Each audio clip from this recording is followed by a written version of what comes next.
Hello, welcome to Let's Get Down to Business with the Prince Rupert and District Chamber of Commerce. We are here to give a voice to our local business owners, entrepreneurs, and community leaders to strengthen and support our local business community and to share the wisdom and experience of longtime business leaders and the fresh ideas and experiences of new entrepreneurs. So let's get down to business. Hi, my name is Daphne Thompson, and I'm the president of the Prince Rupert and District Chamber of Commerce. Today on Let's Get Down to Business, I have the privilege of speaking to Cheryl Gilbert as well as Marc van der Gonne from the JERI Ministries. Welcome. Thank you. Thank you. Now, first of all, what does the JERI Ministry stand for and what does it do? So maybe I'll take that one. JERI stands for Jobs, Economic Recovery and Innovation. We're sort of the economic development ministry within the provincial government. And the specific branch that Cheryl and I are from is regional economic operations. So we deal with communities, try and help them with whatever they're trying to do in terms of the area of economic development, and try and find communities the right programs that government might have. The broader ministry deals with sector development, major projects, investment, overseas trade, innovation, clean tech, all the different facets that you would think would be involved in economic development. So Marc, how did you get into this? Well, long story, but I was 53 and unemployed and had worked for government before and had done a lot of work in economic development. So I applied and got the job on the North Coast that Cheryl now enjoys. And just applied all the sort of the business development skills that I had and knowledge of government to the position. That's very interesting. And when you say business or economic development, what specific skills do you have that would aid a community like us? Well, I think our value add is being a wayfinder into government for the community. So we act as a point of contact for communities. The communities, either they're active organizations, businesses, not-for-profits, whoever. And the knowledge we have is knowledge of government, all the different ministries, what they do, the different programs they have that might be a good fit. And then also myself, my own background in business, in starting off a business, running a business, the challenges that are involved in running a business, whether it's financing, staffing, cash flow, all those sorts of things. So, we just bring that knowledge and expertise to the problem at hand or the issue at hand and try and find a solution.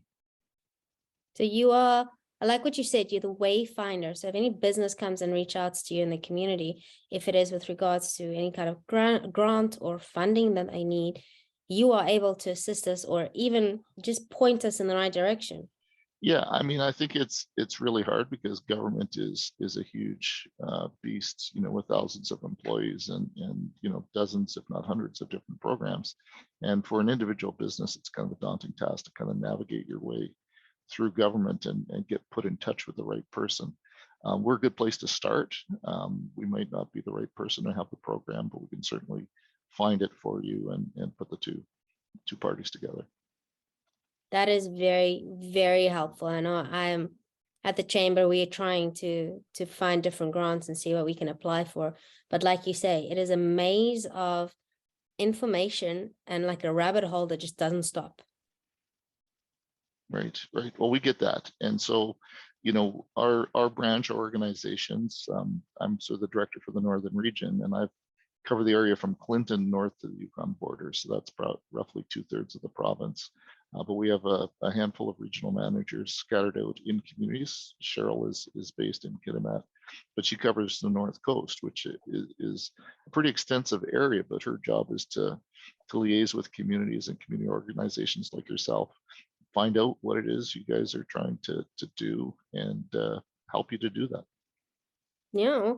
Cheryl, thank you so much for agreeing to be on the podcast and the show. I mean, I reached out to you a couple of months ago and I'm so glad that you made this possible. Thank you.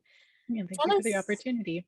Oh yeah, please do tell us a little bit more about you and how did you get into this ministry? Sure. So like Mark, I came with a background in natural resource management, also Indigenous relations, but in the last 7 years, I've been focusing on Indigenous economic development and rural economic development. And I'm also a student with the Simon Fraser University in an executive leadership MBA as well. So these areas have been passions of mine. And I was very excited to see this opportunity within this ministry. And I've worked with Mark previously in other roles. So I was really excited for the opportunities that I might be able to bring to the North Coast. Well, we definitely need and appreciate any kind of help of economic development or any kind of way that we can increase the presence and the business and even the infrastructure within our communities. Talking about infrastructure, you are currently running or assisting certain territories with the Rural Economic Diversification and Infrastructure Program. Can you tell us a little bit more about that? Sure. So this program, with the acronym also known as REDIP, it has 3 streams of funds. There's an economic capacity stream, an economic diversification stream, and as well as a forest impact transition stream. And those streams, 2 of those streams are for local governments, regional districts, Indigenous communities and organizations, Indigenous development corporations, and non-for-profits. So if you have any businesses within the area that may partner with regional districts or local government on initiatives or have non-for-profits, then this program may be of interest. So that's like, for example, any construction company that would like to partner with government or with the city, they will be eligible for this. If they are a non-for-profit. Okay. So the city will probably be able to qualify for that, right? Yeah, local governments and regional districts definitely are interested. And there have been some businesses that have come forward that have an existing partnership with local government that are submitting some applications as well. Awesome. And this is now one that recently only became available, right? Yeah, so the funding announcement for this was released November 14th, and it does have a tight turnaround time of January 4th at 1 p.m. So if anyone has any questions about that, please do reach out to our team, and we can assist you with any questions that you may have. How do we reach out to you? So my email address is available. We have some public contact information that we can share as well. My cell phone number with my office is, I'll just say it as well. It's 250-641-1448. Would you just repeat that quickly? Sure. So once again, my telephone number is 250-641-1448. The other thing I could add is if you have a specific question about the REDIP program and you can't get a hold of Cheryl, you could also phone 250-356-7950, and you'll get the general rural policy and programs line that will also be able to answer questions around REDIP, or email them at ruraldevelopment@gov.bc.ca. That is just, I find it so inspiring when government and federal, provincial, all of these organizations start really putting things available and putting things in place in order for economic development to be so much easier. They are literally, I can't say pathing the way, but they are definitely making it easier for us to step in and to actually make use of this and create the economic development that we want. I find that just really, really encouraging. So please do tell us, there's another one that came out, the Tourism Relief Fund. How does that help our local communities? Yeah, so the Tourism Relief Fund is a federal fund. So JERI, the JERI ministry does not, we don't administer that fund, but we do liaise and assist any kind of organizations or communities that may be interested in that fund to the appropriate contacts and help answer any questions. So that Tourism Relief Fund is administered through Pacifican, But however, it does have a tight time frame as well. It's for works that may be completed by March 25th coming up. So if anyone has any projects in that sector that could be completed by March, that is another fund that we can help liaise you with or point you towards an appropriate contact in Pacifican. Like what kind of projects would be beneficial under this fund? Well, eligible applicants could include businesses, non-for-profits, tourism associations, as well as band councils and Indigenous organizations. So some streams or eligible activities include product development, any kind of project that might enhance tourism experiences, as well as destination development. So With helping shift. Yeah, with something like the trails here in Prince Rupert, would they qualify for that as making walking and hiking and trails as a destination? Would that fall under that? I believe that that might be a good fit, but we could definitely liaise contacts with Pacifican as well, you know, to have that conversation. Awesome. And then there's another one that you brought to my attention, the Destination Development Fund. Now, what's the difference between these two? So Mark, maybe you can speak to the Destination Development Fund because you've worked on some projects in that area. So the Destination Development Fund is a provincial program through the Ministry of Tourism, Arts and Culture. And it's, I believe, a $30 million fund that's available to work on destination development projects. So it could be wayfinding signage, it could be trail development, it could be those types of infrastructure type projects. And I believe communities, Indigenous communities or not-for-profits are eligible to apply. So like, would you mind clarifying just what is the difference between the Tourism Relief Fund and the Destination Development Fund? Cheryl, do you want to? Yeah, so the Destination Development Fund, the BC Destination Development Fund is a provincially funded program. And as Mark mentioned, it is $30 million in one-time grants, really aimed at supporting the development and rejuvenation of tourism infrastructure, assets, and experiences. And then the destination one is more to focus on the actual development of the destination, like Prince Rupert as a tourist destination with the cruise ships. Yeah, there's two Destination Development Fund. One is entitled Activate, so that could include tourism infrastructure, visitor amenities, tourist attractions. The other stream is Elevate, which could look like what you mentioned at modernizing tourism experiences, building capacity, or adopting and adapting technology, or enhancing sustainability. I think this is also just another amazing opportunity for our businesses in the community to take advantage of, to really prepare for next year's tourism season, our cruise ship season. That's one of the biggest economic development pieces within Prince Rupert, is the tourists that come through the cruise ship. So I think this is really very, very beneficial.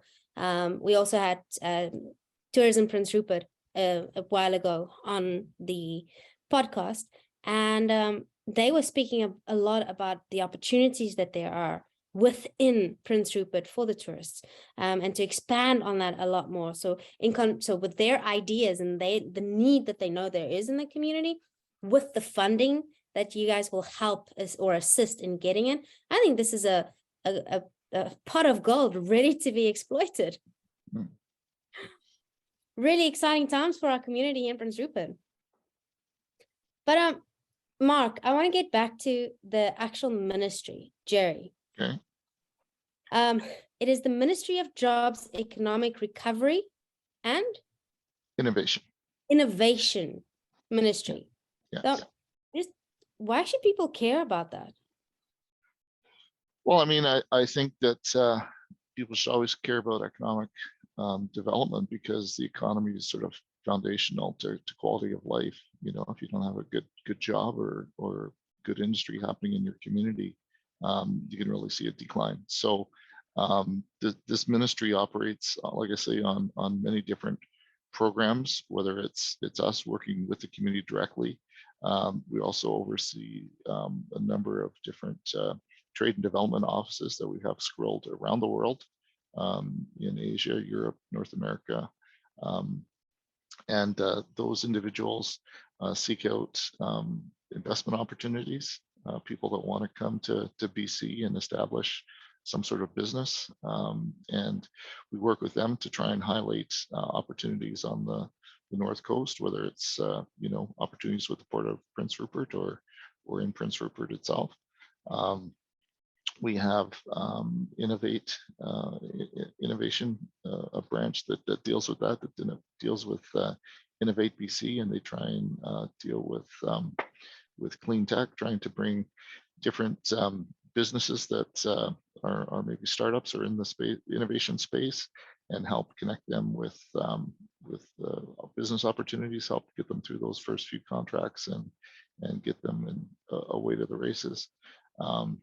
We have our major investment office, which deals with, big investments, large projects that are coming to BC, and help walk them through the permitting, environmental assessment, and all the different processes that they have to get established, a bit of a concierge type service. So a number of different branches and facets within our ministry, all trying to promote the BC economy.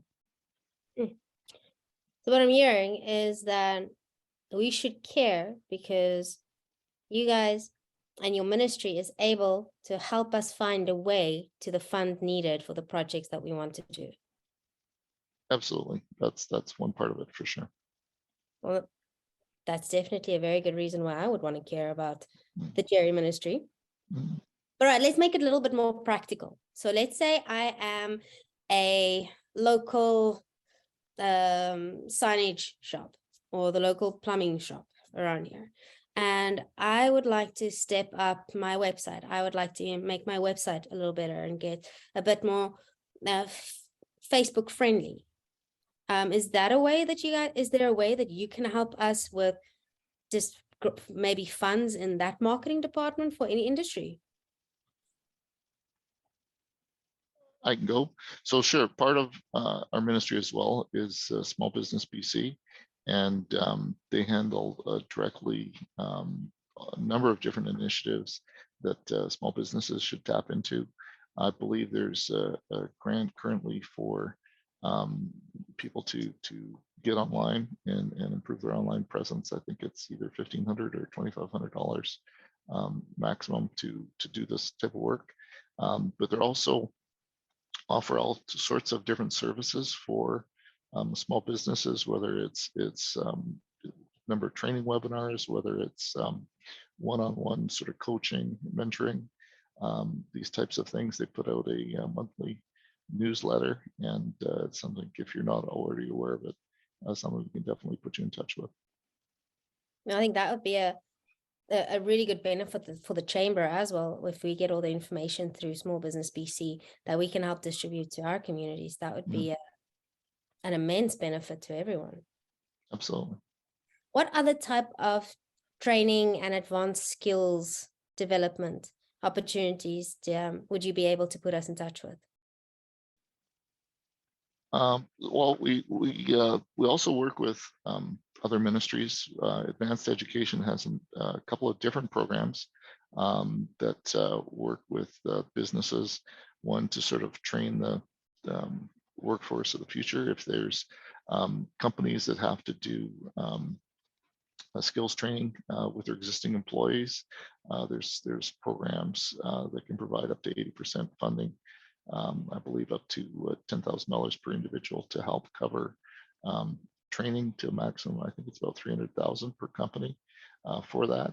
Then there's also community-based training. If there's a particular need in the community that a training organization could apply for to get funding to train. Say you need truck drivers, they could run I think it's a MELT program to get people trained and licensed to their class A drivers. And I think that funding provides up to $15,000 per individual, but it's covers not only training but also sort of the wraparound costs, whether it's childcare, accommodations, those types of things to help individuals.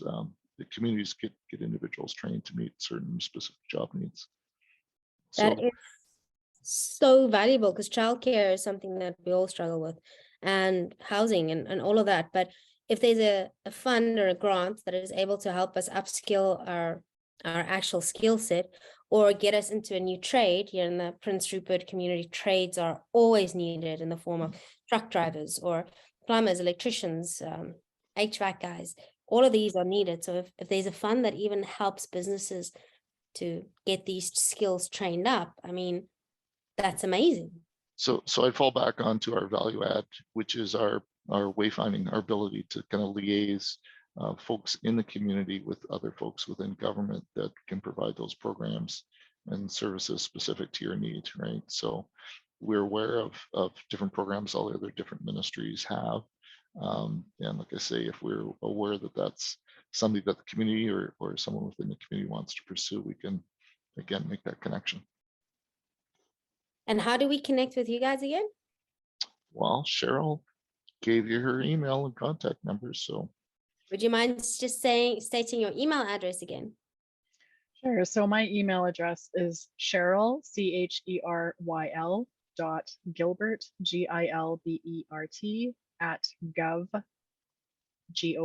@gov.bc.ca. So Cheryl Gilbert @gov.bc.ca. That will also be at the link at the bottom of this podcast, as well as all the posts that we do. So please do make use of all these amazing opportunities that are out there for our business community. Now, Cheryl and Mark, before we end this off, what is one piece of advice do you have to our business community to inspire them to actually make use of these programs? Well, I think the main thing is to just know that there are programs out there. You may not think that there are, but get in touch, give it a shot. There's a cliche that you miss 100% of the shots you don't take. So give it a try. Contact Cheryl with what it is you're trying to do, and see if we can find a way to add value. Yeah, and I agree. I think that there's tremendous opportunities out there, and sometimes the answer isn't always no as well. And so we're here to assist you into finding solutions or finding a way. Well, thank you so much for making us aware, and our business community aware of the wayfinding value add that the JERI ministry really has, that we have direct contact with us and that it doesn't cost us anything except just our time and our effort to actually do this to get the benefit and the reward. But I loved what you said, Mark. We miss 100% of the shots that we do not take.